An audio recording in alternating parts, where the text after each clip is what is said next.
जय श्री कृष्णा दोस्तों, जय श्री हरि। बृहस्पति देव की जय। प्रियजनों, आज बृहस्पतिवार के दिन आप बृहस्पति देव की बड़ी ही दुर्लभ कथा सुनेंगे। इस कथा को सुनने से भक्तों की सभी मनोकामनाएं भगवान बृहस्पति देव की कृपा से पूर्ण हो जाती हैं। तो आइए बड़ी ही श्रद्धा और प्रसन्न चित्त मन से इस कथा का श्रवण करते हैं। तो प्रेम से बोलो बृहस्पति देव की जय। प्राचीन समय की बात है। भारत में एक राजा राज्य करता था। वह बड़ा प्रतापी तथा दानी था। वह नित्य प्रति मंदिर में भगवत दर्शन करने जाता था। वह ब्राह्मण और गुरु की सेवा किया करता था। उसके द्वार से कोई भी याचक निराश होकर नहीं लौटता था। वह प्रत्येक गुरुवार को व्रत रखता एवं पूजन करता था। हर दिन गरीबों की सहायता करता था। परंतु यह सब बातें उसकी रानी को अच्छी नहीं लगती थी। वह ना व्रत करती, ना किसी को एक भी पैसा दान में देती थी। वह राजा से भी ऐसा करने को मना किया करती थी। एक समय की बात है कि राजा शिकार खेलने वन को चले गए। घर पर रानी और दासी थी। उस समय गुरु बृहस्पति साधु का रूप धारण कर राजा के दरवाजे पर भिक्षा मांगने आए। साधु ने रानी से भिक्षा मांगी तो वह कहने लगी, हे साधु महाराज, मैं इस दान और पुण्य से तंग आ गई हूँ। इस कार्य के लिए तो मेरे पतिदेव ही बहुत हैं। अब आप ऐसी कृपा करें कि सारा धन नष्ट हो जाए तथा मैं आराम से रह सकूं। साधु रूपी बृहस्पति देव ने कहा, हे देवी, तुम बड़ी विचित्र हो। संतान और धन से कोई दुखी नहीं होता, इसको सभी चाहते हैं। पापी भी पुत्र और धन की इच्छा करता है। अगर तुम्हारे पास धन अधिक है तो भूखे मनुष्यों को भोजन कराओ, प्याऊ लगवाओ, ब्राह्मणों को दान दो, धर्मशालाएं बनवाओ, कुआं, तालाब, बावड़ी, बाग बगीचे आदि का निर्माण कराओ तथा निर्धनों की कुंवारी कन्याओं का विवाह कराओ। साथ ही यज्ञ आदि कराओ। इस प्रकार के कर्मों से आपके कुल का और आपका नाम परलोक में भी सार्थक होगा एवं तुम्हें भी स्वर्ग की प्राप्ति होगी। परंतु रानी साधु की इन बातों से खुश नहीं हुई। उसने कहा, हे साधु महाराज, मुझे ऐसे धन की आवश्यकता नहीं जिसको मैं अन्य लोगों को दान देती फिरूं तथा जिसको रखने और संभालने में ही मेरा सारा समय नष्ट हो जाए। साधु ने कहा, हे देवी, यदि तुम्हारी ऐसी ही इच्छा है तो जैसा मैं तुम्हें बताता हूँ तुम वैसा ही करना। बृहस्पतिवार के दिन घर आंगन को गोबर से लीपना, अपने केशों को पीली मिट्टी से धोना, केशों को धोते समय स्नान करना, राजा से कहना वह हजामत करवाएं, भोजन में मांस मदिरा खाना, कपड़े धोबी के हाथ धुलने देना। इस प्रकार 7 बृहस्पतिवार करने से तुम्हारा सारा धन नष्ट हो जाएगा। यह कहकर साधु महाराज रूपी बृहस्पति देव अंतर्धान हो गए। रानी ने साधु के कहने के अनुसार 7 बृहस्पतिवार तक वैसा ही करने का विचार किया। साधु के बताए अनुसार कार्य करते हुए केवल 3 बृहस्पतिवार ही बीते थे कि उसकी समस्त धन संपत्ति नष्ट हो गई। भोजन के लिए दोनों समय परिवार तरसने लगा तथा सांसारिक भोगों से दुखी रहने लगा। तब राजा रानी से कहने लगा कि हे रानी, तुम यहाँ पर रहो, मैं दूसरे देश को जाता हूँ, क्योंकि यहाँ पर मुझे सभी मनुष्य जानते हैं, इसीलिए मैं यहाँ पर कोई काम नहीं कर सकता। मैं अब परदेश जा रहा हूँ, वहाँ कोई काम धंधा करूँगा, शायद हमारे भाग्य बदल जाएं। ऐसा कहकर राजा परदेश चला गया। वह वहाँ जंगल से लकड़ी काट कर लाता और शहर में बेचता। इस तरह जीवन व्यतीत करने लगा। इधर राजा के बिना रानी और दासियां दुखी रहने लगीं। किसी दिन भोजन मिलता और किसी दिन जल पीकर ही रह जाती। एक समय रानी और दासियों को 7 दिन तक बिना भोजन के व्यतीत करने पड़े। तो रानी ने अपनी दासी से कहा, हे दासी, यहाँ पास ही के नगर में मेरी बहन रहती है। वह बड़ी ही धनवान है। तू उसके पास जा और वहाँ से 5 सेर बेघर मांग कर ले आ, जिससे कुछ समय के लिए गुजारा हो जाएगा। दासी रानी की बहन के पास गई। रानी की बहन उस समय पूजा कर रही थी। बृहस्पतिवार का दिन था।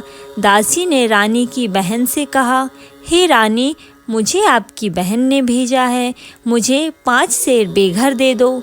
दासी ने यह बात अनेक बार कही, परंतु रानी की बहन ने कोई उत्तर नहीं दिया, क्योंकि वह उस समय बृहस्पतिवार की कथा सुन रही थी।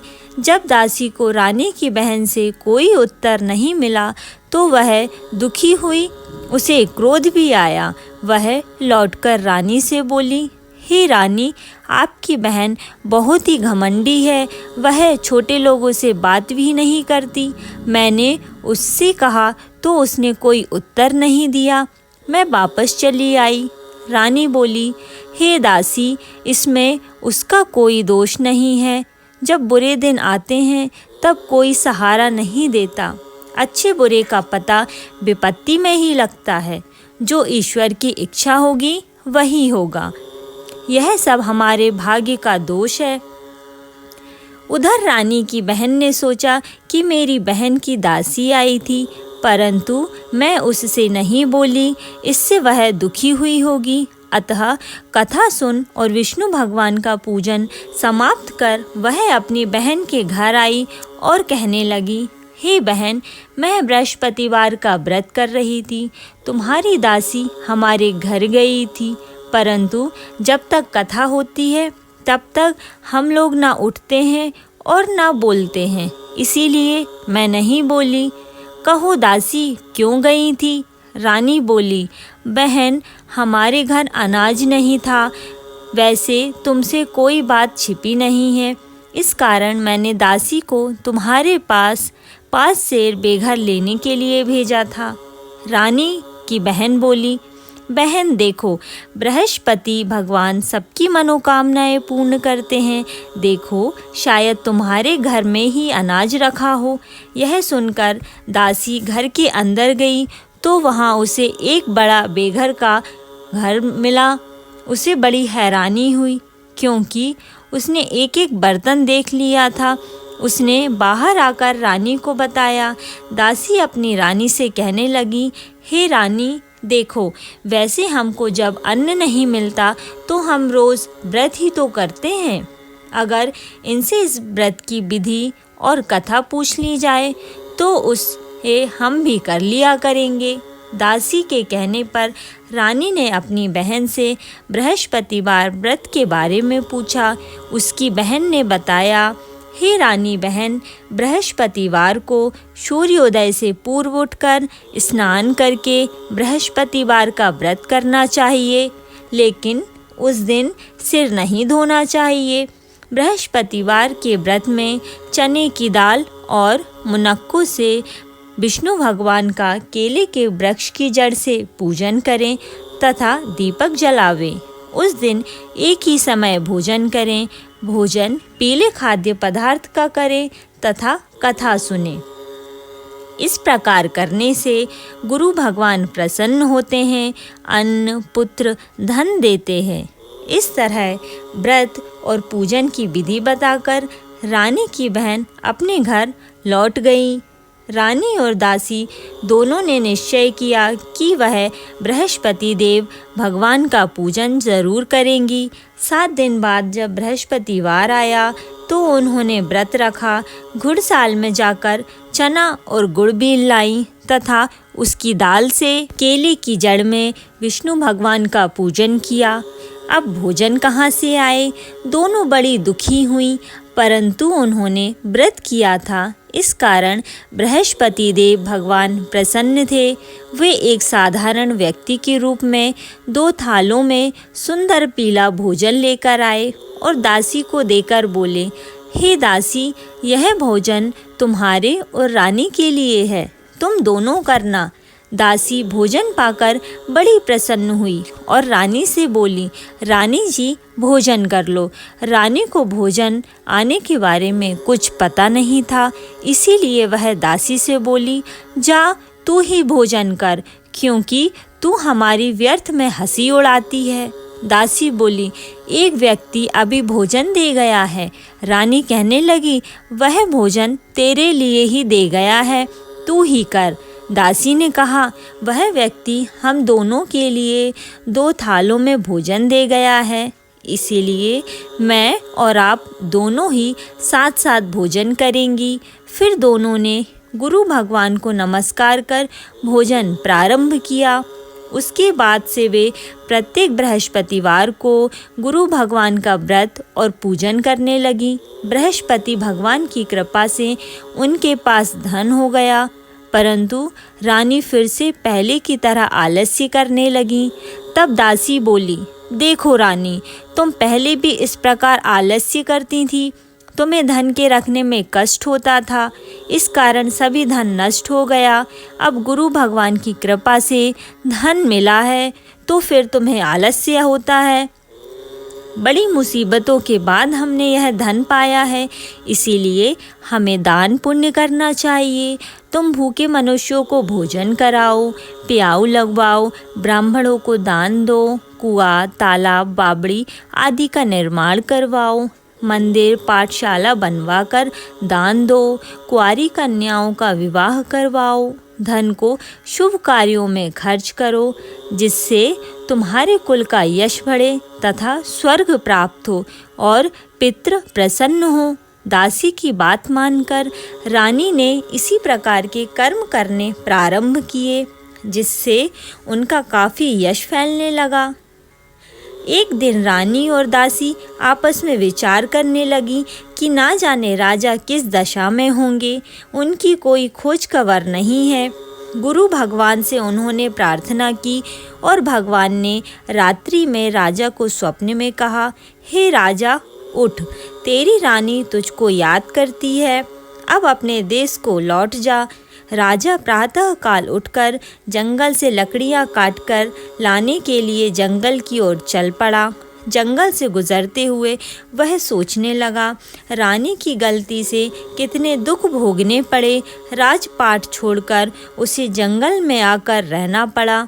जंगल से लकड़ियां काटकर उन्हें बेचकर गुजारा करना पड़ा। उसी समय उस जंगल में बृहस्पति देव एक साधु का रूप धारण कर आए और राजा के पास आकर बोले, हे लकड़हारे, तुम इस सुनसान जंगल में किस चिंता में बैठे हो, मुझे बतलाओ। यह सुन राजा के नेत्रों में जल भर आया और साधु की वंदना कर बोला, हे प्रभु, आप सब कुछ जानने वाले हैं। इतना कहकर राजा ने साधु को अपनी संपूर्ण कहानी सुना दी। महात्मा तो स्वभाव से ही दयालु होते हैं। वे राजा से बोले, हे राजा, तुम्हारी पत्नी ने बृहस्पतिवार के प्रति अपराध किया था, जिसके कारण तुम्हारी यह दशा हुई। अब तुम किसी प्रकार की चिंता मत करो, भगवान तुम्हें पहले से अधिक धन देंगे। देखो, तुम्हारी पत्नी ने बृहस्पतिवार का व्रत करना प्रारंभ कर दिया है। अब तुम भी बृहस्पतिवार का व्रत करके चने की दाल व गुड़ और जल को लोटे में डालकर केले के पत्ते से भगवान विष्णु का पूजन करो। फिर कथा कहो या सुनो, भगवान तुम्हारी सब मनोकामनाएं पूर्ण करेंगे। साधु को प्रसन्न देखकर राजा बोला, हे प्रभु, मुझे लकड़ी बेचकर इतना पैसा भी नहीं बचता जिससे भोजन करने के उपरांत कुछ बचा सकूं। मैंने रात्रि में अपनी रानी को व्याकुल देखा है। मेरे पास कोई साधन नहीं जिससे समाचार जान सकूं। फिर मैं बृहस्पतिवार की कौन सी कहानी कहूं या सुनूं? मुझको तो कुछ भी मालूम नहीं है। साधु ने कहा, हे राजा, तुम किसी बात की चिंता मत करो। बृहस्पतिवार के दिन तुम रोजाना की तरह लकड़ियां लेकर शहर में जाओ। तुम्हें रोज से 2 गुना धन प्राप्त होगा, जिससे तुम भली भांति भोजन कर लोगे तथा बृहस्पति देव की पूजा का सामान भी आ जाएगा। बृहस्पति देव की कथा इस प्रकार है। प्राचीन काल में एक बहुत ही निर्धन ब्राह्मण था। उसकी कोई संतान नहीं थी। वह नित्य पूजा पाठ करता, परंतु उसकी स्त्री बहुत मलिनता के साथ रहती थी। वह न स्नान करती, न किसी देवता का पूजन करती। प्रातः काल उठते ही सर्वप्रथम भोजन करती, बाद में कोई अन्य कार्य करती। ब्राह्मण देवता बहुत दुखी रहते थे। पत्नी को बहुत समझाते, किंतु उसका कोई परिणाम ना निकलता। भगवान की अनुकंपा से एक समय उस ब्राह्मण की पत्नी गर्भवती हुई और 10वें महीने एक सुंदर कन्या को जन्म दिया। निर्धन ब्राह्मण कन्या के जन्म से बहुत दुखी हुआ। धीरे धीरे ब्राह्मण की कन्या बड़ी होने लगी। बचपन से ही उस कन्या की रुचि भगवान विष्णु की पूजा में थी। वह प्रातः उठते ही स्नान आदि करके भगवान विष्णु की पूजा करने मंदिर में जाती थी। बृहस्पतिवार को व्रत करके विधिवत पूजा पाठ करती थी। पूजा पाठ के बाद वह पढ़ने के लिए पाठशाला में जाती थी। घर से चलते हुए वह मुट्ठी भर जौ साथ लेकर जाती थी और पाठशाला के रास्ते में थोड़े थोड़े जौ गिराती जाती थी। जब वह पाठशाला से घर लौटती तो जौ के वह दाने सोने में बदले हुए मिलते थे। लड़की सभी सोने के दाने बीन लाती थी। एक दिन जब वह सोने के दानों को साफ कर रही थी तो उसकी माँ ने कहा, बेटी, सोने के दाने साफ करने के लिए सोने का सूप होना भी चाहिए। अगले दिन बृहस्पतिवार था। उसने भगवान बृहस्पति देव की पूजा करते हुए प्रार्थना की कि हे भगवान, यदि मैंने आपका व्रत विधिवत किया हो तो मुझे सोने का सूप दे दो। भगवान बृहस्पति देव ने उसकी मनोकामना पूरी करने का वचन दिया। पाठशाला से लौटते समय उसे रास्ते में सोने का सूप पड़ा हुआ मिला। घर लौटकर सोने का सूप अपनी माँ को दिखाकर वह सोने के दाने साफ करने लगी। उसी समय नगर का राजकुमार उसके घर के पास से गुजरा। उस सुंदर लड़की को सोने के सूप में जौ साफ करते देख राजकुमार उस पर मोहित हो गया। महल में लौटकर राजकुमार ने राजा से उस लड़की से विवाह करने की इच्छा प्रकट की। तो राजा ने ब्राह्मण को महल में बुलाकर राजकुमार से उसकी लड़की की विवाह की बात कही। ब्राह्मण तैयार हो गया। धूमधाम से उस लड़की का विवाह राजकुमार से हो गया। दुल्हन बनकर ब्राह्मण की लड़की महल में चली गई। लड़की के चले जाने से ब्राह्मण फिर निर्धन हो गया। उसे कई कई दिन भोजन भी सही से नहीं मिलता था। बहुत दुखी होकर ब्राह्मण एक दिन अपनी लड़की के पास गया। अपने पिता से निर्धनता का समाचार सुनकर उसे बहुत सा धन देकर पिता को विदा किया। उस धन से ब्राह्मण के कुछ दिन तो आराम से गुजर गए, लेकिन जल्द ही फिर भूखे मरने की हालत हो गई। ब्राह्मण अपनी लड़की से धन लेने के लिए फिर महल में पहुंचा। लड़की ने पिता की बुरी हालत देखकर कहा, पिताजी, आखिर आप कब तक मुझसे धन लेकर जीवन यापन करेंगे? आप कोई ऐसा उपाय क्यों नहीं करते जिससे आपका घर धन संपत्ति से भर जाए? ब्राह्मण ने कहा, मैंने तेरी माँ को बहुत समझा लिया, पर उसकी समझ में कुछ नहीं आता। उसका फूहड़पन नष्ट हो तो घर की निर्धनता भी दूर हो जाए। तब कुछ सोचकर लड़की ने पिता से कहा, पिताजी, आप कुछ दिनों के लिए माँ को मेरे पास छोड़ आओ। तब कुछ सोचकर ब्राह्मण पत्नी को लड़की के पास महल में छोड़ आया। लड़की ने अपनी माँ से कहा, माँ, तुम कल प्रातः उठकर स्नान आदि करके भगवान बृहस्पति देव अर्थात विष्णु जी की पूजा अवश्य करना। पूजा करने से तुम्हारी निर्धनता अवश्य दूर हो जाएगी। लेकिन उसकी माँ ने उसकी कोई बात नहीं मानी। तब क्रोधित होकर लड़की ने अपनी माँ को एक कक्ष में बंद कर दिया। सूर्योदय के समय माँ को उठाकर जबरदस्ती उसे स्नान कराया और फिर मंदिर में ले जाकर भगवान बृहस्पति देव की पूजा कराई। कुछ दिनों तक ऐसा करने से माँ की बुद्धि में परिवर्तन हुआ और वह स्वयं बृहस्पतिवार का व्रत रखने लगी। उसके व्रत रखने से ब्राह्मण के घर में भगवान विष्णु की अनुकंपा से धन की वर्षा होने लगी। दोनों पति पत्नी धन संपत्ति पाकर आनंदपूर्वक जीवन यापन करते हुए विष्णु धाम को चले गए। लकड़हारा बने राजा ने उस साधु से भगवान बृहस्पति देव की यह कथा सुनकर बृहस्पतिवार का व्रत करके भगवान विष्णु की पूजा की। उस दिन से उसके सभी कलेश दूर हो गए। लेकिन अगले बृहस्पतिवार को कामकाज में अधिक व्यस्त होने के कारण उसने भगवान बृहस्पति देव जी की व्रत नहीं किया। भगवान बृहस्पति देव लकड़हारे से क्रोधित हो गए और उसे भूल की सजा दी। उस दिन नगर के राजा ने नगर में घोषणा करके सबको सूचित किया, प्रत्येक नागरिक मेरे महल में भोजन करने आए। जो नहीं आएगा उसे अपराधी मानकर भारी दंड दिया जाएगा। लकड़हारा बने राजा ने उस नगर के राजा की घोषणा तो सुनी, लेकिन जंगल से लकड़ी काट कर लाने और उन्हें बेचने में देर हो जाने के कारण वह समय पर महल में भोजन करने नहीं जा सका। अतः राजा के सैनिक लकड़हारे को पकड़कर महल में ले गए। राजा ने उसे महल के एक कक्ष में बैठाकर भोजन कराया। उस कक्ष में एक खूंटी पर रानी का सोने का हार लटका हुआ था। लकड़हारा अकेला उस कक्ष में भोजन कर रहा था। तभी उसने एक आश्चर्यजनक घटना घटते हुए देखी। देखते ही देखते वह खूंटी हार को निगल गई। थोड़ी देर के बाद राजा ने हार को गायब देखा तो लकड़हारे को कारावास में डलवा दिया।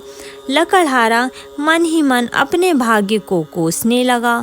तभी उसी जंगल में मिले साधु का स्मरण हो आया। थोड़ी देर में भगवान बृहस्पति देव सन्यासी के रूप में उसके सामने प्रकट हुए और कहा, हे लकड़हारे, तूने भगवान बृहस्पति देव की पूजा नहीं की, इसी कारण तुम्हें कष्ट हुआ है। लेकिन अब चिंता मत करो, बृहस्पतिवार के दिन कारागार के दरवाजे पर तुम्हें कुछ पैसे पड़े हुए मिलेंगे। उन पैसों से भगवान बृहस्पति देव का व्रत करके उनकी पूजा करोगे तो तुम्हारे सब दुख नष्ट हो जाएंगे। बृहस्पतिवार के दिन दरवाजे पर पड़े मिले पैसों से चने और गुड़ मांगकर लकड़हारे ने बृहस्पतिवार की कथा कही तो भगवान बृहस्पति देव ने प्रसन्न होकर उस नगर के राजा को स्वप्न में लकड़हारे को कारागार से मुक्त करने को कहा। सुबह राजा ने अपने कक्ष में आकर देखा तो खूंटी पर रानी का हार टंगा हुआ था। राजा ने लकड़हारे को मुक्त कर दिया और उस धन और आभूषण देकर उसे विदा किया। लकड़हारा बना राजा उस नगर से चलकर अपने नगर में पहुंचा तो उस नगर में कुएं, धर्मशाला, बाग बगीचे देखकर बहुत प्रसन्न हुआ। राजा ने किसी से पूछा, ये कुएं, धर्मशालाएं किसने बनवाई हैं? सबने उसे बताया कि ये सब रानी और दासी ने बनवाए हैं। राजा महल में पहुंचा तो रानी ने उसका भव्य स्वागत किया। तब राजा ने निश्चय किया कि सप्ताह में एक बार तो सभी बृहस्पति देव का व्रत तथा पूजन करते हैं, परंतु मैं प्रतिदिन व्रत किया करूँगा तथा दिन में 3 बार कथा कहा करूँगा। अब राजा हर समय दुशाले में चने की दाल बांधे रहता तथा दिन में 3 बार बृहस्पति देव की कथा कहता। कुछ दिनों के बाद राजा को अपनी बहन की याद आई। एक दिन घोड़े पर सवार होकर राजा अपनी बहन से मिलने चल दिया। अभी राजा नगर के बाहर पहुंचा ही था कि उसने कुछ लोगों को एक शव को ले जाते हुए देखा। राजा को स्मरण हो आया कि आज उसने किसी को बृहस्पतिवार की व्रत कथा नहीं सुनाई है। राजा ने उन लोगों को रोककर कहा, भाइयों, आप शव को ले जाने से पहले मुझसे बृहस्पतिवार की कथा सुन लें। लोगों ने राजा पर क्रोधित होते हुए कहा, तुम पागल तो नहीं हो? लेकिन कुछ बड़े बूढ़े लोगों ने कहा, अच्छा भाई, साथ में चलते चलते तुम अपनी कथा भी सुना लो। राजा ने चलते हुए आधी कथा ही सुनाई थी कि शव हिलने लगा। राजा की पूरी कथा सुनाते ही शव उठकर बैठ गया। लोगों ने हैरानी से दांतों तले उंगली दबाई और अगले बृहस्पतिवार से भगवान बृहस्पति देव का व्रत करने व कथा सुनने का निश्चय लिया। अब घोड़े पर सवार राजा चलते हुए एक किसान के पास पहुंचा। किसान खेत में हल चला रहा था। राजा ने कहा, अरे भाई, मुझसे बृहस्पतिवार की कथा सुन लो। किसान झुंझलाकर बोला, अरे भाई, देख नहीं रहे हो, जितनी देर तक तुम्हारी कथा सुनूंगा उतनी देर में तो पूरे खेत में हल चला लूँगा। राजा निराश होकर चलने लगा। तभी किसान के बैल लड़खड़ाकर ज़मीन पर जा गिरे। किसान के पेट में भी ज़ोरों का दर्द होने लगा। उस किसान की पत्नी जब खाना लेकर आई तो उसने किसान से इस बारे में पूछा। किसान ने घुड़सवार की पूरी कहानी सुनाई। किसान की पत्नी दौड़ती हुई राजा के पास पहुंचकर हाथ जोड़कर बोली, भैया, मैं तुम्हारी कथा सुनने को तैयार हूँ। राजा ने उसके साथ खेत में पहुंचकर बृहस्पतिवार की कथा सुनाई। तभी बैल उठकर खड़े हो गए। किसान के पेट का दर्द भी तुरंत ठीक हो गया। राजा अपनी बहन के घर पहुंचा तो उसकी बहुत आवभगत हुई। अगले दिन सुबह उठकर राजा ने देखा घर के सभी लोग भोजन कर रहे हैं। किसी भूखे को बृहस्पतिवार की कथा सुनाए बिना राजा भोजन नहीं करता था। उसने बहन से कहा, बहन, क्या घर में कोई ऐसा व्यक्ति है जिसने अभी तक भोजन ना किया हो? उसकी बहन बोली, भैया, हमारे घर में तो क्या, आपको पूरे नगर में कोई ऐसा व्यक्ति नहीं मिलेगा जिसने सुबह सुबह भोजन नहीं किया हो। तब राजा ने बहन के घर से निकलकर उस नगर में बिना भोजन किए व्यक्ति की तलाश की। एक गडरिये के घर में उसका बेटा बीमार होने के कारण भूखा रह गया था। राजा ने उसको जाकर बृहस्पतिवार की कथा सुनाई तथा सुनते सुनते गडरिये का बीमार बेटा बिल्कुल ठीक हो गया। सबने राजा की बहुत प्रशंसा की। एक दिन राजा ने अपनी बहन से कहा, बहन, अब हम अपने घर जाना चाहते हैं, तुम भी हमारे साथ चलो, कुछ दिन वहाँ रहकर लौट आना। राजा की बहन ने अपनी सास से पूछा तो सास ने ताने देते हुए कहा, बहू, मायके जाना हो तो अकेली जाना, मेरे पोतों को नहीं ले जाना। तुम्हारी भाई की कोई संतान नहीं है, कहीं तुम्हारी भाभी मेरे पोतों पर कोई जादू टोना ना कर दे।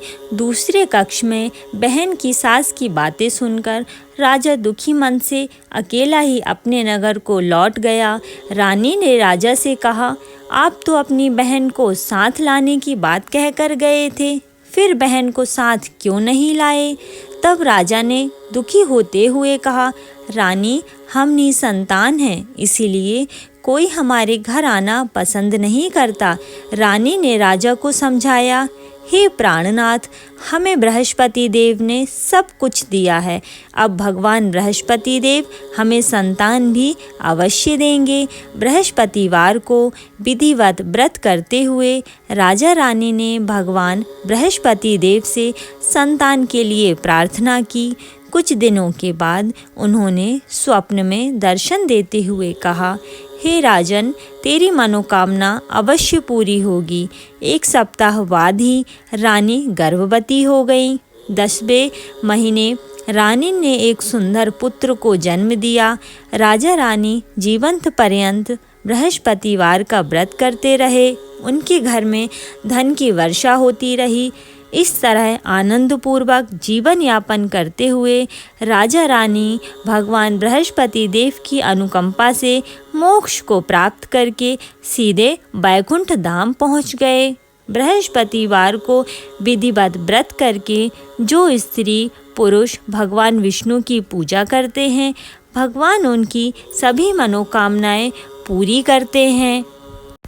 तो प्रेम से बोलिए बृहस्पति देव की जय। अब हम बृहस्पति देव की कथा सुनते हैं। जय बृहस्पति देवा, ओम जय बृहस्पति देवा। छिन छिन भोग लगाऊं कदली फल मेवा।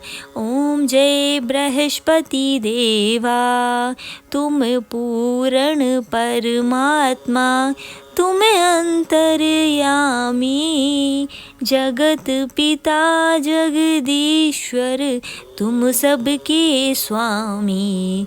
ओम जय बृहस्पति देवा, चरणामृत निज निर्मल, सब पावक हरता, सकल मनोरथ दायक, कृपा करो भरता। ओम जय बृहस्पति देवा, तन मन धन अर्पण कर, जो जन शरण पड़े, प्रभु प्रकट तब हो कर, आकर द्वार खड़े। ओम जय बृहस्पति देवा, दीन दयाल दयानिधि, भक्तन हितकारी, पाप दोष सब हरता, भव बंधन हारी। ओम जय बृहस्पति देवा, सकल मनोरथ दायक, सब संशय हारी, विषय विकार मिटाओ, संतन सुखकारी। ओम जय बृहस्पति देवा, जो कोई आरती तेरी प्रेम सहित गावे, ज्येष्ठानंद आनंद सो निश्चय ही पावे। ओम जय बृहस्पति देवा, ओम जय बृहस्पति देवा। प्रेम से बोलिए भगवान बृहस्पति देव की जय। बोलिए भगवान लक्ष्मी नारायण जी की जय। आपको आज की कथा पसंद आई हो तो वीडियो को लाइक कीजिएगा, शेयर कीजिएगा और कमेंट में बृहस्पति देव की जय ज़रूर लिखिएगा और चैनल को सब्सक्राइब कीजिएगा। तो प्रेम से बोलिए भगवान बृहस्पति देव की जय।